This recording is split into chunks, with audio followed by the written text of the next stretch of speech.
Class होने वाली है universe and solar system. We will be covering it in 3 parts, 1 2 3, 10 10 page की PD, 10 page आज हम मोस्टली कवर कर ही लेंगे जहाँ तक है। तो पहला, बिफोर आई स्टार्ट दिस, आई इसका क्वेश्चन का आंसर देता हूँ जो डायरेक्ट एसएसबी वाले बच्चे हैं।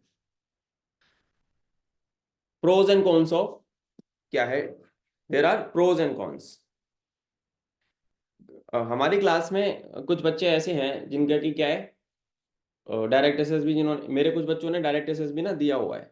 किस किस बच्चे ने डायरेक्ट एसएसबी दिया हुआ है बताओ। How many of the batch students have actually given the direct SSB? किस किसने डायरेक्ट एसएसबी दिया है बताओ। गाजी, तूने कौन सी एंट्री का दिया है? एसएससी टेक 61 एंड 62 का दिया है। एसएससी टेक 61, एसएससी टेक 62 दिया है तूने। ठीक है। 62। और यहाँ पे क्वेश्चन है तो मैंने साइड में आईजी लाइव खोल दिया है, तो जो जनता देखेगी ना उनको भी समझ में आएगा। ये जानना जरूरी है बच्चों के लिए, because I want to record it. तो तुम नहीं दिखोगे, तुम लोग मेरे को देख पाओगे बट यहाँ नहीं देख पाओगे। ओके। तो जो भी बच्चे डायरेक्ट एसएसबी की तैयारी कर रहे हैं, सबसे बड़ा pros, there are pros and cons. कुछ अच्छी चीजें हैं उसमें, कुछ उसमें बुरी चीजें हैं। डायरेक्ट एसएसबी में सबसे अच्छी चीज क्या है बताओ? कोई बताना चाहेगा? आप ही उसको बता सबसे एग्जाम बड़ी। Sir exam exam exam self नहीं होता। मेहनत ही नहीं करनी। मैं मुफ्त में आ गया। सर। एग्जाम। एसएसबी के लिए मेहनत नहीं करनी पड़ती। पेपर फ्री में आपको, एसएसबी चले जाओगे आप, डायरेक्ट एसएसबी, सर चाहे सी टेक, ओटीजीसी हो, आर्मी टेक, नेवी टेक, कुछ भी हो, आपको पेपर नहीं देना, आपको डायरेक्ट एंट्री आ गई। ठीक है। वहीं अगर मैं बात करता हूं तुम्हारी, एक सेकंड इस वाले यहाँ पे नोट्स खोल लेते हैं कोई पुराने अपने। खाली पेज दिख रहा है सबको? Yes. Yes sir. There is basically no exam. Simple सी बात है, कोई पेपर नहीं है बेटा। पर सबसे बड़ा बेनिफिट तो ये है कि पेपर ही नहीं देना, सीडीएस देना नहीं, एनडीए देना नहीं। एनडीए वाले बच्चे 10+2 टीएस और नेवी टेक पर अभी फायदा, अभी दिक्कत पता है क्या हो गई है? 10+2 टीएस और नेवी टेक में है कि जेई मेंस और जेई मेंस के बेसिस पे सिलेक्शन हो रहा है। हमारे टाइम में तो भाई साहब पीसीएम के नंबर के हिसाब से कहानी खत्म हो जाती थी। इन आर टाइम पीसीएम में अगर आपके 80% से ऊपर है तो 80 का 70 की कट ऑफ जाती थी कि पीसीएम में 70% चाहिए। 70% से ऊपर अगर आपके पीसीएम है तो आपको डायरेक्ट एसएसबी का कॉल आ जाएगा। पर अब वो जमाने चले गए भैया। अब वो जमाने गए। जो भी बच्चा सोच रहा है ना कि मैं मुंह उठा के जाऊंगा, बिना पढ़े जाऊंगा, मेरा हो जाएगा, घंटा कुछ नहीं होने वाला। ठीक है। अगर सर आप, सर डायरेक्ट एसएसबी वाले तो ज्यादा जल्दी स्क्रीन आउट भी हो जाते हैं ना। हाँ, डायरेक्ट एसएसबी वाले देख, सिंपल सी बात है, कोई डायरेक्ट में अगर यहाँ पे बात करूँ कोई पेपर नहीं है, पर सबसे बड़ा नुकसान क्या है? फुटफॉल बहुत ज्यादा है। फुटफॉल ज्यादा है। यहाँ पे अगर मैं बात करूँ, सीडीएस पास करके जाओगे तो 40 से 45 बच्चों का बैच मिलेगा, जो कि स्टेज 1 में जाएगा। यहाँ पे 10, एक जीरो बढ़ा देना इसके आगे। यहाँ 400 से 450 बच्चों का बैच मिलेगा जो कि स्टेज 1 में जाएगा। इसमें से स्क्रीनिंग होंगे, पता है कितने? पता है कितने स्क्रीनिंग होंगे? और इसमें से भी उतने ही होने वाले हैं। मुझे अभी भी याद है 450 बच्चों ने रिपोर्टिंग की थी एसएससी टेक 47 में जब मैं गया था। और भाई साहब 28 का स्क्रीनिंग हुआ था, सोचो। वापस भगो, भग जाओ। स्टेशन पे जो भीड़ आती है ना तुम्हारे साथ में, बोर्ड सिलेक्शन सेंटर में एक दिन तो खाना खिलाते हैं। ठीक है। और यहाँ पे इंस्टा पे भी एक बच्चा बोल रहा है कि डायरेक्ट एसएसबी में बैच वॉश आउट होता है। हाँ होता है बैच वॉश आउट, सही बात है। ये उन सभी लोगों के लिए है डायरेक्ट एंट्री जो पढ़ाई नहीं करना चाहते। ठीक है। मैं ये नहीं कह रहा कि आपको वहाँ डायरेक्ट एंट्री के लिए मेहनत नहीं करनी पड़ती। मैं खुद एक इंजीनियर हूँ, मुझे खुद जितनी सारी डायरेक्ट एंट्री आई, पर मैंने कभी उस पर उतना ज्यादा ताकत और एनर्जी नहीं लगाई। तो सबसे बड़ी बात क्या है? फुटफॉल बहुत ज्यादा है। तो स्क्रीन आउट बच्चा इसलिए हो जाता है क्योंकि उसको ना बोलने का मौका ही नहीं मिलता। फिर उसको कॉन्फ्रेंस आउट हुआ है ना एनडीए से, या स्क्रीन आउट हुआ है? Screen out screen out. बताओ। इसका दुख तो बहुत बड़ा है, बेचारा यूपीएससी का पेपर पास करने के बावजूद भी स्क्रीन आउट हो गया है। हम्म। तो गेम तो वहां पे भी टफ है। वो पर लास्ट अटेम्प्ट में था ना। हाँ, लास्ट अटेम्प्ट में था ना, तो रिपीटर वाली कैटेगरी मान ले, मैं छोटे बच्चों के मुकाबले तुमको इसलिए ड्रॉप कर दिया होगा, कहीं पे भी कमी लगेगी ना तो नहीं लेते हो।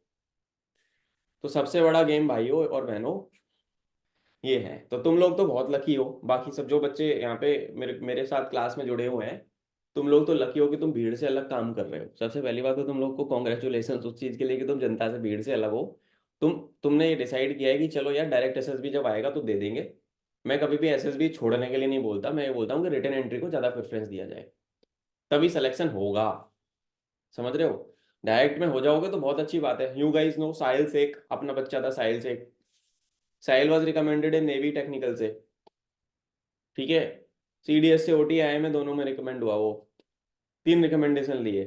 कितना हैट्रिक मारा उसका, 10,000 12,000 के ऊपर बच्चों ने लाइक किया था इंस्टा पे पोस्ट जब डाली थी अपन ने, ठीक है। वो ओटीए गया अक्टूबर में बंदा ओटीए ज्वाइन करता है। He was in merit, he join OTA, और आईएमए की जब मेरिट आई थी ना, जब दिसंबर लास्ट में अभी वाली, तो वहां से छोड़ के वो कहाँ चला गया? आईएमए चला गया। समझ रहे हो? एक बच्चा बोल रहा है भैया मैं 14 एसएस भी गया था टीएस में, वो रेस्पेक्ट भी नहीं देते जो एग्जाम एंट्री को देते। सही बात है, बिल्कुल भाई, बिल्कुल सही बात, मेरे सामने की बात है। एसएससी टैग में हम लोग का एसएससी टैग का बैच इधर था, मैं सीडीएस बैच में इधर बैठा था। मनोज पांडे हॉल है इलाहाबाद में, अगर कोई गया होगा तो उसको याद होगा, मनोज पांडे हॉल है वहाँ पे इलाहाबाद एसएसबी में, ठीक है। वहां पे भाई साहब जेसीओ जो उनको ट्रीट करता है, जेसीओ जो आते हैं ना, जेसीओ जेसीओ लिटरली ना भाई सीधे घर आ देते हैं भाई, सीधे घर आ देते हैं उनको। मैं यहाँ पे लेना नहीं चाहूंगा, वो नाम गाली देती थी उनको, सच बताऊं तो। हल्ला मचा रहे थे वो लोग, बोले इनसे, मतलब उनको इतना जलील कर दिया कि देखो इनसे कुछ सीखो, पढ़ाई करके आए हैं, पेपर दे के आए हैं, तुम लोग तो आ जाते हो मुंह उठा के ऐसे ही। सो वो उनको आपका ट्रीट करने का नजरिया भी अलग होता है, ठीक है। तो यो वो रिस्पेक्ट आती है जब आप एग्जाम पास करते हो, समझ रहे हो मेरी बात? तो रिस्पेक्ट आपको कब आएगी? जब आप एग्जाम पास करोगे, तो मेहनत करो एग्जाम के लिए, ठीक है बच्चों। तो मेरा कहने का मतलब है, सारा का सारा दारोमदार उठाओ, इधर डालो, एनर्जी पूरी इधर डालो, इस पे डालो, और तकसील तो इस पे डालो। अब बाय द वे, जो मैंने शेखर सर का पॉडकास्ट अभी किया है, that will be out on Army Day. He is an ex ND, he was from golf garden, ठीक है। तो एंड देन स्टाफ कॉलेज से भी पास आउट है, पैरा का ऑफिसर, मतलब समझ रहे हो ना, पैरा का सीईओ होना is a very huge achievement in itself, and Sena medal award also. चलो, now let's get back to the work. अब हम आते हैं मेन मुद्दे की बात पे, जो कि आज हम पढ़ने वाले हैं, यूनिवर्स एंड सोलर सिस्टम पे। अब ये देखना, एक चीज के बारे में अगर मैं बात करूं कि यूनिवर्स है बहुत बड़ा, और उसमें बहुत सारी गैलेक्सीज हैं। अब एक उतनी सारी गैलेक्सीज में से एक हमारा क्या है? सोलर सिस्टम है, ठीक है। धरती के बाहर क्या है पूरा? धरती के बाहर क्या पाया जाता है सब कुछ? बताओ। Solar space, system. स्पेस है, टाइम है, प्लैनेट्स। कंटेंट्स है, प्लैनेट्स हैं, स्टार्स हैं, गैलेक्सीज हैं, और जितने भी form types of matter and energy, वो सब पाई जाती है। यूनिवर्स इन सब से मिलके बना है। एवोल्यूशन कैसे होगा यूनिवर्स का? अब बहुत सारी थ्योरीज आई हैं कि बेटा यूनिवर्स ऐसे बना, ऐसे बना, ऐसे बना। रहा है मल्टीपल थ्योरीज की evolution of universe happened in such a manner, या यूनिवर्स का एवोल्यूशन इस तरीके से हुआ। एक थ्योरी हमारी थी big bang theory. Big bang theory को आइंस्टीन ने प्रपोज किया 1916 में, और उन्होंने पब्लिश किया एक थ्योरी ऑफ जनरल रिलेटिविटी। कि एक क्वेश्चन भी इस तरीके से बन जाता है पेपर में कि who has propose the theory of relativity, है ना। उसमें उन्होंने क्या दिया था कि थ्योरेटिकल मॉडल दिया यूनिवर्स का, विच वाज नॉट एक्सपेंडिंग, कि वो एक्सपेंड नहीं कर रहा था। तो ये थ्योरी ऑफ रिलेटिविटी का कॉन्सेप्ट किससे आया? आइंस्टीन से। ये याद रखना है, बिग बैंग थ्योरी जो थी। 1922 में एक रशियन कॉस्मोलॉजिस्ट हुए बच्चों, उनका नाम था अलेक्जेंडर फ्रीडमैन। फ्रीडमैन क्या बोला कि उसकी थ्योरी को बेसिकली बोला जाता है कि फ्रीडमैन की व्हाट, फ्रीडमैन इक्वेशन, उसकी थ्योरी को क्या बोला जाता है? Friedman equation. तो उसने बोला कि जो आइंस्टीन की इक्वेशन थी जनरल रिलेटिविटी की, वो टाइम को और उसके कॉस्मोलॉजिकल कांस्टेंट के बारे में बात कर रही थी। आइंस्टीन ने बोला कि यूनिवर्स एक्सपेंड नहीं कर रहा, फ्रीडमैन ने बोला कि यूनिवर्स भाई एक्सपेंड कर रहा है, यूनिवर्स इज एक्सपेंडिंग कॉन्स्टेंटली, मतलब अपोजिट बोला एकदम से। 1924 में एडविन हबल आया। हबल ने क्या करा? Measurement of great distance, nearest spiral nebulae के माध्यम से उसने दिखाया कि the system are indeed other galaxy. एक तुम लोगों ने याद करा, हबल टेलीस्कोप भी है एक, हबल, ये एडविन हबल के नाम पे हबल टेलीस्कोप भी लगाया गया था। तो उसके माध्यम से उन्होंने देखा कि गैलेक्सी के अंदर बहुत सारे अलग अलग ग्रह हैं, प्लैनेट्स हैं, और जिनको हम देख भी पा सकते हैं अगर टेलीस्कोप अच्छी पावर का है तो, कि एक ही गैलेक्सी नहीं है, बहुत सारी और भी चीजें एग्जिस्ट करती हैं। ठीक है, अब ये सब स्पेस साइंस में आ जाता है बेसिकली। 1927 में एक आदमी आया, जॉर्ज लेमेत्रे। लेमेत्रे एक बेल्जियन फिजिसिस्ट था जो कि एंड रोमन कैथोलिक प्राइस्ट था। उसने अपना क्या बोला कि उसने फ्रीडमैन इक्वेशन को पढ़ा और अपना उसने खुद से इन्फरेंस दे दिया। वो वही ये कह रहा था कि गैलेक्सीज जो है कैसे बनी है, यूनिवर्स के एक्सपेंशन होने की वजह से बनी है। इस भाई साहब ने ये बोल दिया। 1929 में हबल ने एक कोरिलेशन निकाला, किसमें, डिस्टेंस में और वेलोसिटी में, जिसको कि हबल का लॉ बोला जाता है। कभी भी हबल का नाम आएगा तो वो एक टेलीस्कोप भी बनाया गया उसके नाम पे, तो ये चीज भी तुम लोग याद रखना। 1931 में क्या आया, जॉर्ज लेमेत्रे जो था उसने बोला कि current expansion of the universe mean that the farther back in time one went the smaller the universe be at some point the pass entire mass of the universe would have been considered single point. वो बोल रहा है कि एक time पे ऐसा था कि एक सिंगल पॉइंट ऑफ मास में वो सब कुछ कॉन्सेंट्रेटेड था, एंड देन वो आगे बाद में बढ़ता चला गया। 1949 में एक आदमी आया, फ्रेड ऑयल, और उसने एक टर्म दिया बिग बैंग फॉर लेमेत्रे का हाइपोथेसिस जो था उसमें उसने टर्म दिया उसको बिग बैंग का। ठीक है, 1965 हो गया ऐसे ही करते करते। ये डिस्कवरी जो कंफर्मेशन चली रही थी, कॉस्मिक माइक्रोवेव बैकग्राउंड रेडिएशन, है ना, इसने बिग बैंग थ्योरी को सपोर्ट कर दिया। 1981 में एलन बाथ नाम का एक फिजिसिस्ट आया, उसने बोला कि कॉस्मिक एक्सपेंशन हो रहा है, और पर उसमें बहुत सारी थ्योरेटिकल प्रॉब्लम्स हैं। 1990 आ गया ऐसे ही करते करते कि डार्क एनर्जी करके एक चीज होती है, और बिग बैंग थ्योरी के जो भी इशूज थे उसने। अब यहाँ पे 5 चीजें निकली। 5 चीजें क्या निकली, कॉस्मिक बैकग्राउंड एक्सप्लोरर पोप जिसको बोला गया, हबल स्पेस टेलीस्कोप अभी मैंने बताया था ऊपर, Wilkinson microwave angio anisotropy probe and Planck's की ऑब्जर्वेटरी, और large hadron collider experiment LHC। LHC मुझे अभी भी याद है, अखबार में LHC कुछ समय पहले तक बहुत ज्यादा हाईलाइटेड था, लार्ज हेड्रोन कोलाइडर। उसमें एटॉमिक पार्टिकल को बहुत ज्यादा स्पीड से भेजा जाता था। इस तरीके से एक्सपेरिमेंट चलते रहते हैं इन सबको प्रूव करने के लिए। बिग बैंग थ्योरी क्या कहती थी कि whole mass of the universe is concentrated into extremely dense hot fireball like structure. एक आग का गोला था 13.7 बिलियन साल पहले, बहुत छोटे से मास था, उसमें सब कुछ कॉन्सेंट्रेटेड था, वो फटा, बिग बैंग हुआ। बिग बैंग का मतलब क्या है, बहुत बड़ा धमाका हुआ, कहते हैं ना बैंग हुआ, बैंग, बिग बैंग मतलब धमाका हुआ। वो मैटर टूटता चला गया टुकड़ों में, और वो बहुत हाई स्पीड से थ्रोन आउट हो गया अलग अलग डायरेक्शन में, अलग अलग डायमेंशंस में, और बेटा वहां से क्या निकली, आपके स्टार्स निकले, गैलेक्सीज निकली, और वो अभी तक आज तक एक दूसरे से दूर जाते चले जा रहे हैं। ये कहती है बिग बैंग थ्योरी। उसी के आसपास फिर एक कॉन्सेप्ट निकला, गैलेक्सीज बहुत सारी। अब गैलेक्सी क्या है, अच्छा भाई साहब, हमारी गैलेक्सी का नाम क्या है, किसी को पता है? मिल्की वे। मिल्की वे। हिंदी में क्या बोलते हैं? गच्चा खा गए। दूध।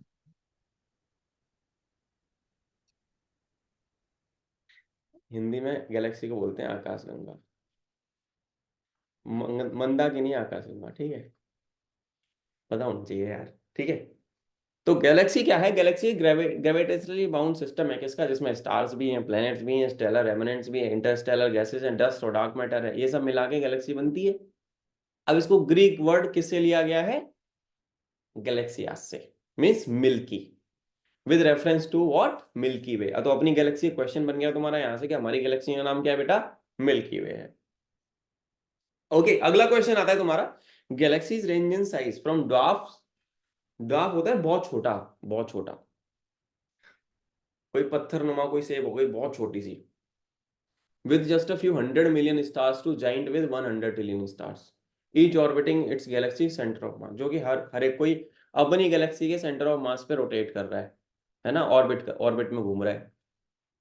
अलग अलग टाइप की गैलेक्सीज हैं, कोई इलिप्टिकल है, कोई स्पाइरल है, कोई इरेगुलर है ना। बहुत सारी गैलेक्सीज को इतना ज्यादा सुपरमैसिव बनाया गया है कि उनके सेंटर में ब्लैक होल्स है, समझ रहे हैं, उनके सेंटर पे क्या है, ब्लैक होल्स है। मिल्की वे का जो सेंट्रल ब्लैक होल है उसको बोला गया है सेजिटेरियस ए, है ना। अब इसका जो मास है वो 4 मिलियन टाइम ग्रेटर देन है, किससे, सूर्य से। किससे ग्रेटर है बेटा, सूर्य से 4 मिलियन गुना बड़ा है इसका मास। ठीक है। Milky Way is one such galaxy to which our solar system belongs. हमारा जो सोलर सिस्टम है वो किससे बिलोंग करता है? मिल्की वे से बिलोंग करता है। ऑब्जर्वेशन ये है कि जो यूनिवर्स है ना उसमें लगभग 100 बिलियन ऑफ गैलेक्सीज हैं। अब तुम ये सोचो कि भाई साहब 100 बिलियन गैलेक्सी, हमारी गैलेक्सी में ही सोलर सिस्टम जो है, हम मार्स पे नहीं पहुंच पा रहे, इतना दूर है, अभी तक नहीं पहुंच पाए। यह बात करी जा रही है 100 बिलियन ऑफ गैलेक्सी। तो ये एक ना सोचने वाली बात हो जाती है अगर तुम लोग देखोगे जो स्पेस पॉइंट ऑफ व्यू से, कि तुम्हें लगता है कि जीवन केवल पृथ्वी पे ही मौजूद है। मुझे तो नहीं लगता। There is still a lot more to explore. हो सकता है ना कि केवल हम ही को पता है, कोई हमारे जैसी अर्थ हो दूसरी जगह पे, वो लोग सोच रहे होंगे कि क्या यार हम ही एग्जिस्ट करते हैं, कोई और नहीं एग्जिस्ट करता। अगर तुम लोग थोड़े से साइंस फिक्शन वगैरह में बिलीव करते हो तो ट्रांसफॉर्मर्स देखी है? ट्रांसफॉर्मर देखी है? Yes sir. Yes transformer sir. का तरह से नहीं आता था कि साइबरट्रॉन। साइबरट्रॉन और वो हम वहां से आए हैं, यहाँ से आए हैं। तो यार पॉसिबिलिटी तो भाई साहब है कि जरूरी थोड़ी है कि केवल हम ही ऐसे हैं जो यूनिवर्स में है। बहुत सारे कितना एलियन है, एलियन है, हो सकता है, it might be possible, but उसके कोई तथ्य नहीं मिले हैं अभी तक पूरी तरीके से, उसको प्रूव नहीं किया जा सका। ठीक है। तो मिल्की वे में बेटा हमारा सोलर सिस्टम आता है with a name describing the galaxy's appearance from Earth, a hazy band of light seen in the night sky formed from star but cannot be individually। इसको हम नंगी आंखों से आप नहीं देख सकते, दिखेगी नहीं, टर्म दिया गया है उसको। लैटिन टर्म जो है इसका लैक्टिया है, फ्रॉम ग्रीक, है ना। From earth Milky Way appears a band because it is a disc shaped structure in if viewed from within. अब आता है India, it's popularly known as Akashganga, जैसे कि मैंने तुम्हें ऊपर बताया था, which means white river of light in the sky. हमारी गैलेक्सी के अंदर 1,50,000 मिलियन स्टार्स हैं। सोचो 1,50,000 मिलियन, 1 मिलियन में कितना? 10 लाख। 1 मिलियन इक्वल टू कितना होता है? 10 लाख। 10 लाख में कितनी जीरो हो गई? बताओ यार, शांत हो जाते हो तुम लोग। 6। 6 जीरो। अब इसके आगे एक ये और जोड़ दो। ठीक है। तो they are distributed, unevenly distributed हो रखी हैं। लार्जेस्ट एंड ब्राइटेस्ट स्टार्स उनको बोला जाता है सुपर सुपर जाइंट्स, जो कंसंट्रेट कहाँ करते हैं? गैलेक्सी के प्लेन पे भाई।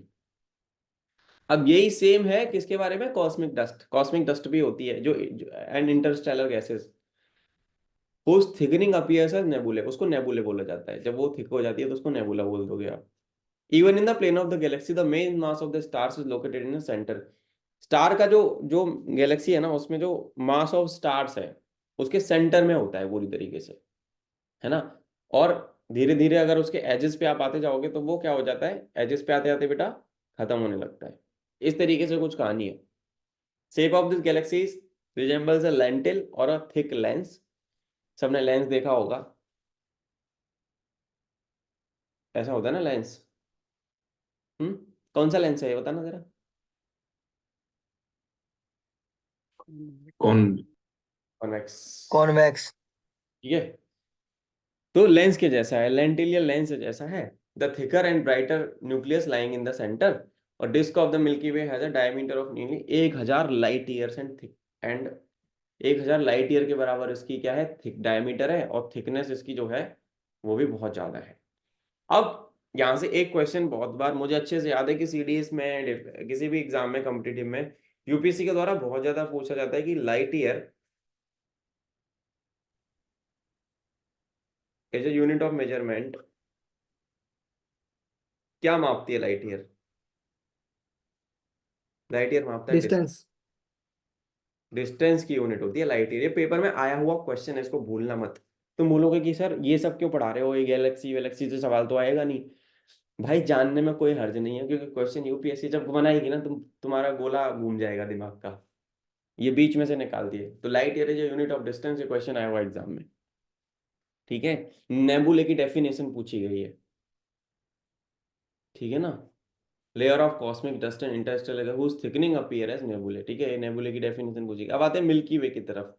ठीक है। मिल्की वे जो है, सन जो है हमारा, रिवॉल्व अराउंड द गैलेक्सी का centre in different orbit at different speed. जितने भी तारे हैं या अपना सन है, sun is also what? Sun is a star. उसकी एनर्जी का सोर्स क्या है? न्यूक्लियर। सोर्स ऑफ सन का एनर्जी बताओ। Nuclear fusion. Fusion. Atoms merge into each other. टूट नहीं रहा, मर्ज हो रहा है। सोर्स ऑफ सन का एनर्जी है nuclear fusion and source on nuclear fusion है या फिजन है बताओ। फीजन है सर, फीजन। सन की एनर्जी का सोर्स फ्यूजन है या फिजन है बताओ। खा गए कोची? Fusion. फ्यूजन। अभी भी गलत। फ्यूजन होता है सर, हाइड्रोजन के कुछ तो पार्टिकल्स टूटते हैं। फ्यूजन में टूटते हैं जुड़ते हैं? जुड़ फीजन में जुड़ते हैं। जुड़ते हैं, फ्यूजन में टूटते हैं। अच्छा बेटा, सोच ले। फ्यूजन होता है I फ्यूजन में guess. जुड़ते हैं सर। या फ्यूजन में जुड़ते हैं। फ्यूजन होता है सन में, ठीक है। सन की एनर्जी का सोर्स होता है न्यूक्लियर फ्यूजन। जो भी जनता ये बोल रही है ना कि न्यूक्लियर फिजन है, पहले अपने डेटा को सही कर लो, गलत सलत मत करो, क्वेश्चन पेपर में गलत हो जाएगा तुम्हारा, कुछ नहीं कर पाओगे, फिर आके रोओगे। सन की एनर्जी का सोर्स होता है nuclear fusion, atoms fuse into each other. Sun ना छोटा होता जा रहा है, बढ़ नहीं रहा, सन खत्म हो रहा है धीरे धीरे। एक टाइम ऐसा आएगा कि सन खत्म हो जाएगा, उसमें बिलियंस ऑफ ईयर्स बाकी हैं। ये बात याद रखो। तो ये जो गलत सलत इन्फॉर्मेशन तुम ले रहे हो ना, जहां से भी ले रहे हो, वो याद रखो। और फ्यूजन सन की एनर्जी का सोर्स है, और फिजन किसकी एनर्जी का सोर्स है? जो एटम बम होता है ना, उसमें न्यूक्लियर फिजन होता है भाई, एटम्स टूटते हैं टूटते हैं टूटते हैं टूटते हैं टूटते हैं, चेन रिएक्शन चालू हो जाती है, उसको रोकना मुश्किल होता है और ब्लास्ट हो जाता है, खत्म हो गई कहानी।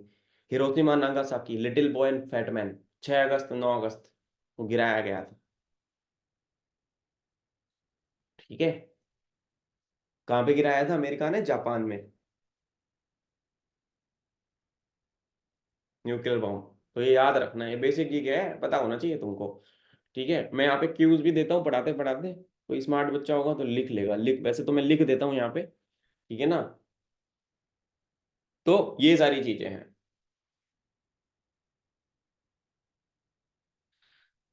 ओके। तो कहानी कुछ ऐसी है बच्चों। तो ये दो दो सवाल मैंने बताए। अब आता है अगला। सन क्या है? सन एक ऑर्डिनरी स्टार ही है तुम्हारा। सन की एनर्जी का सोर्स हो गया फ्यूजन, अलग स्टार्स, बाकी स्टार्स की तरह, but there are other stars also जो कि सन से भी बड़े हैं तुम्हारे। अब ये इतना बड़ा क्यों दिखता है?